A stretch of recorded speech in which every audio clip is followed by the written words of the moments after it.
Kannur urban നിധി നിക്ഷേപ തട്ടിപ്പ് കേസിൽ 5 ജില്ലകളിൽ ഇഡി റെയ്ഡ്. കണ്ണൂർ, കോഴിക്കോട്, മലപ്പുറം, തൃശൂർ, പാലക്കാട് ജില്ലകളിലാണ് റെയ്ഡ് നടന്നത്. 150 കോടി രൂപയുടെ തട്ടിപ്പിൽ ക്രൈംബ്രാഞ്ച് സാമ്പത്തിക കുറ്റാന്വേഷണ വിഭാഗമായിരുന്നു അന്വേഷണം നടത്തിയിരുന്നത്. അർബൻ നിധിയിലും അനുബന്ധ സ്ഥാപനമായ എനി ടൈം മണിയിലും നടന്ന റെയ്ഡിൽ നിരവധി രേഖകളും പിടിച്ചെടുത്തിട്ടുണ്ട്. ജിജീഷ് കരുണാകരൻ ചേരുന്നുണ്ട് വിശദാംശങ്ങളുമായി. ജിജീഷ്, സഹകരണ മേഖലകളിലെ കൊള്ളയിൽ പിടിമുറുക്കിയിരിക്കുകയാണ് എൻഫോഴ്സ്മെന്റ് ഡയറക്ടറേറ്റ്. കരുവന്നൂരിനും കണ്ടലയ്ക്കും പിന്നാലെ അർബൻ നിധി സഹകരണ തട്ടിപ്പുമായി ബന്ധപ്പെട്ടും ഇപ്പോൾ എൻഫോഴ്സ്മെന്റ് ഡയറക്ടറേറ്റ് ശക്തമായ അന്വേഷണം നടത്തുകയാണ്. 5 ജില്ലകളിലാണ് ഇന്ന് ഇ.ഡി. പരിശോധന നടത്തിയത്. എന്തൊക്കെ വിവരങ്ങളാണ് പരിശോധനയിൽ ഇ.ഡിക്ക് ലഭ്യമായിട്ടുള്ളത്? വിശദാംശങ്ങൾ.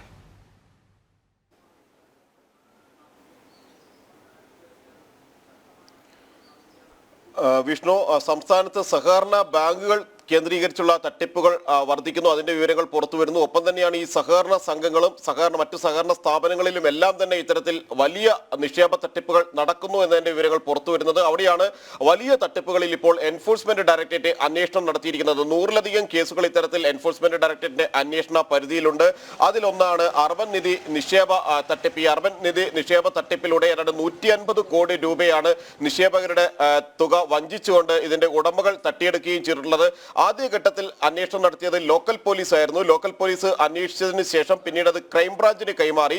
ക്രൈംബ്രാഞ്ചിന്റെ സാമ്പത്തിക കുറ്റാന്വേഷണ വിഭാഗമായിരുന്നു പിന്നീട് അന്വേഷണം നടത്തിയത്. 350 പരാതികൾ ഇതുമായി ബന്ധപ്പെട്ട് ലഭിച്ചു. മാത്രമല്ല 140 കേസുകൾ രജിസ്റ്റർ ചെയ്യുകയും ചെയ്തു. ഈ 140 കേസുകളെ 20 കേസുകൾ വീതമുള്ള വിവിധ ഗ്രൂപ്പുകളായി തിരിഞ്ഞ് അന്വേഷണം നടത്തുകയായിരുന്നു. ഇതിനിടയിലാണ് ഈ തട്ടിപ്പിന് ഇതുമായി ബന്ധപ്പെട്ടുകൊണ്ടുള്ള തട്ടിപ്പിന് സാമ്പത്തിക ഇടപാടുകൾക്ക് കള്ളപ്പണ ഇടപാടുകൾ കൂടി നടന്നു എന്ന മൊഴികൾ ലഭിക്കുന്നത്. ആ മൊഴികൾ നൽകിയിരുന്നത് ഈ ബാങ്കിലെ ജീവനക്കാർ തന്നെയായിരുന്നു. ഇത്തരത്തിൽ ആദ്യം മൊഴി നൽകിയിരിക്കുന്നത് പ്രധാനമായും അർബൻ നിധി നിക്ഷേപ ഗ്രൂപ്പിൽ ഉണ്ടായിരുന്ന ജീവനക്കാർ പറഞ്ഞതനുസരിച്ച് വലിയ തോതിൽ കള്ളപ്പണം വെളുപ്പിച്ചിട്ടുണ്ട് ഇതിന്റെ ഉടമകൾ എന്നുകൂടി വ്യക്തമായി. ഇതിന്റെ അടിസ്ഥാനത്തിലാണ് ഇപ്പോൾ എൻഫോഴ്സ്മെന്റ് ഡയറക്ടറേറ്റ് കൂടി വിശദമായ അന്വേഷണത്തിലേക്ക് കടന്നിരിക്കുന്നത്. ഒരേ സമയം 5 ജില്ലകളിലായി 5 ഈ സ്ഥാപനങ്ങൾ, ഒപ്പം തന്നെ അനുബന്ധമായി ജീവനക്കാരുടെ സ്ഥാപനങ്ങൾ എന്നിവിടങ്ങളിലെല്ലാം തന്നെ പരിശോധന നടക്കുന്നുണ്ട്.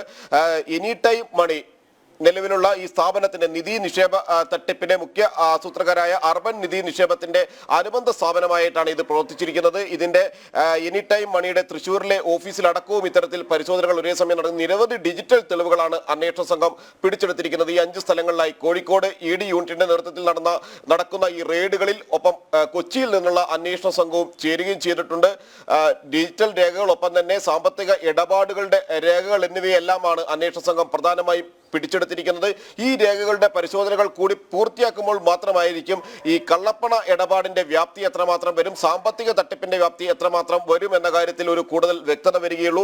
ആദ്യം ഒരു ഡോക്ടർ നൽകിയ പരാതിയുടെ അടിസ്ഥാനത്തിലാണ് ആദ്യം കേസെടുക്കുന്നത്. അന്ന് തലശ്ശേരി സ്വദേശിയായ ഡോക്ടർക്ക് 59 ലക്ഷം രൂപയായിരുന്നു നഷ്ടപ്പെട്ടത്. 59 ലക്ഷം രൂപ നഷ്ടപ്പെട്ടു എന്ന് ചൂണ്ടിക്കാണിച്ചുകൊണ്ട് ഡോക്ടർ പരാതിയുമായി പോലീസിനെ സമീപിക്കുന്നു.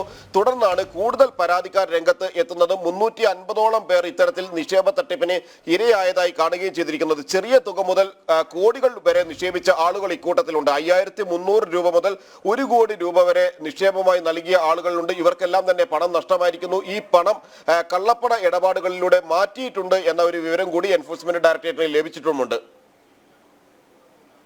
അത് തന്നെയാണ്. 150 കോടി രൂപയുടെ തട്ടിപ്പാണ് നടന്നത് എന്നുള്ളതാണ് പ്രാഥമികമായി വിലയിരുത്തപ്പെടുന്നത്. ഈ വിഷയത്തിലാണ് ഇപ്പോൾ എൻഫോഴ്സ്മെന്റ് ഡയറക്ടറേറ്റ് അന്വേഷണം ശക്തമാക്കിയിരിക്കുന്നത്. ജിജീഷ് കരുണാകരനാണ് വിശദാംശങ്ങൾ നൽകിയത്.